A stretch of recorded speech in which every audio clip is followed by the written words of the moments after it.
বাংলাদেশে নিযুক্ত রাশিয়ার রাষ্ট্রদূত আলেকজান্ডার জি খোজিন জামায়াতে ইসলামীর আমির ডাক্তার শফিকুর রহমানের সঙ্গে এক সৌজন্য সাক্ষাৎ করেছেন। 11 সেপ্টেম্বর রাজধানীর বসুন্ধরা নিজ বাসভবনে এই সাক্ষাৎ অনুষ্ঠিত হয়েছে। এই সময় রাশিয়ান রাষ্ট্রদূত ডাক্তার শফিকুর রহমানের শারীরিক অবস্থার খোঁজ খবর নেন এবং তার সুস্থতা কামনা করেন।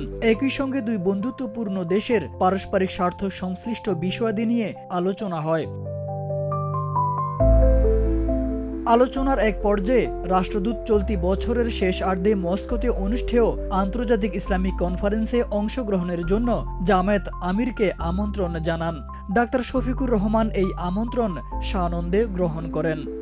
সদ্য সমাপ্ত ডাকসু নির্বাচন সম্পর্কেও তিনি অত্যন্ত সন্তোষ প্রকাশ করেছেন এবং আগামী জাতীয় নির্বাচনের প্রাক্কালে বাংলাদেশের রাজনীতিতে নতুন কি পোলারাইজেশন হবে, রাজনৈতিক দলগুলোর মধ্যে কোনো আন্ডারস্ট্যান্ডিং, কোনো অ্যালায়েন্স, এগুলোর সম্ভাবনা আছে কিনা, এগুলো নিয়ে উনি আলোচনা করেছেন।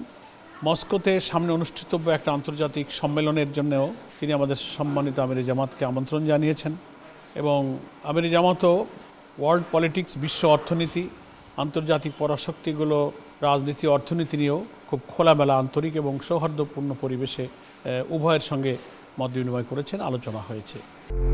জামায়াতের সেক্রেটারি জেনারেল ও সাবেক সংসদ সদস্য অধ্যাপক মিয়া গোলাম পরোয়ার, আমিরের পররাষ্ট্র বিষয়ক উপদেষ্টা প্রফেসর ডক্টর মাহমুদুল হাসান এবং ঢাকা 17 আসনে জামায়াতে মনোনীত সংসদ সদস্য প্রার্থী ডাক্তার এস.এম. খালিদুজ্জামান উপস্থিত ছিলেন।